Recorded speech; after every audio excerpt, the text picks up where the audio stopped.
lentils into a big pot and kind of cook them up with herbs and spices. And then when the police come round, I'll be like, oh, would you like some dal? Rolled dal.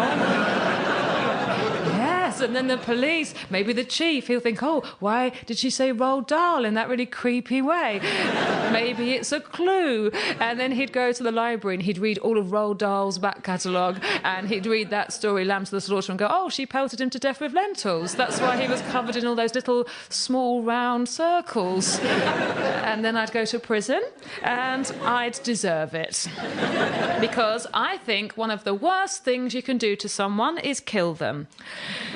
It's just my opinion. Just my opinion. I think it's out of order. Bear this in mind before you add insulin to your Ocado delivery. Being murdered is my biggest fear. Every single night I can't sleep because I'm so terrified that a stranger is going to break into the house and kill me. And this is an irrational fear. People say that you're much more likely to be murdered by somebody that you know. And they're probably right. I am annoying. This is true. I sleep with a hammer in my bed just so I can protect myself if anyone does kind of break in. And that's why you don't see the milk tray man on TV anymore. I obsess about the people who kill. I'm obsessed with murderers because it's an aspect of human nature that horrifies me. And I know I'm making jokes about it and being flippant, but sometimes flippancy diminishes the fear. Like the comments I made about my sister just a moment ago, obviously I don't mean that. So she's not the favourite. I'm famous.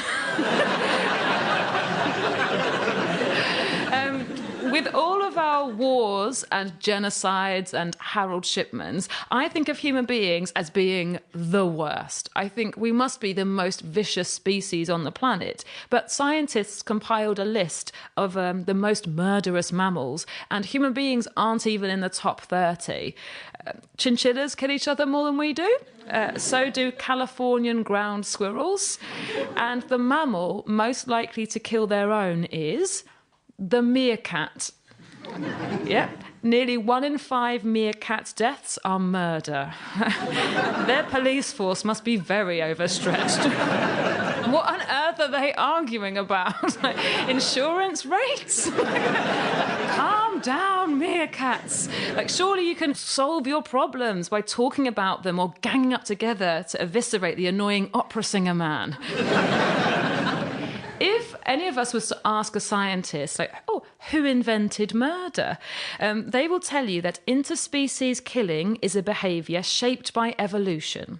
It is. That's what's weird. We have the genes to occasionally kill each other because that behaviour was of benefit to some of our ancient ancestors.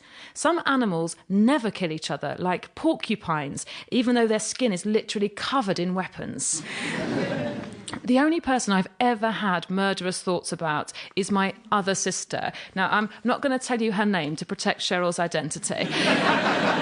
We're very close in age. I'm 18 months older than her, and for as long as I can remember, she has been there taunting me. She would do things like this in the house. If my mum was in another room, she would slap herself round the face. Yes, you were correct to gasp. Slap herself round the face and then shout, "Mum!" This is such a good impression of my sister. She sounds exactly like me. And then it looked like I had hit her. She had this like red mark on her face. And that is something, by the way, I would never do. That is not my MO. I used to give tiny little pinches on the bottom of the arm that are really painful and don't leave a mark. Perfect for long car journeys. But so the angriest I've ever been in my life, and it still scares me to remember it, I was 15 years old. I was running a bath because I was going out on a Saturday to meet my friend at the cinema. And just as the bath was nearly kind of halfway full, Cheryl took off all her clothes and she jumped into the bath.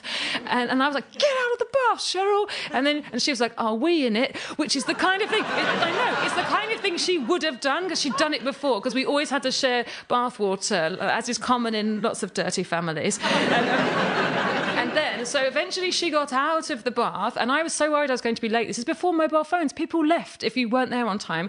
So I jumped in, and as I did, Cheryl sauntered past the bathroom wearing the outfit that I'd laid out on the bed to wear, and I had to chase her down the street in a bath towel, and then she was wiggling her bum and going, "You snooze, you lose," which is like, no, it was a really kind of harsh phrase in the 90s.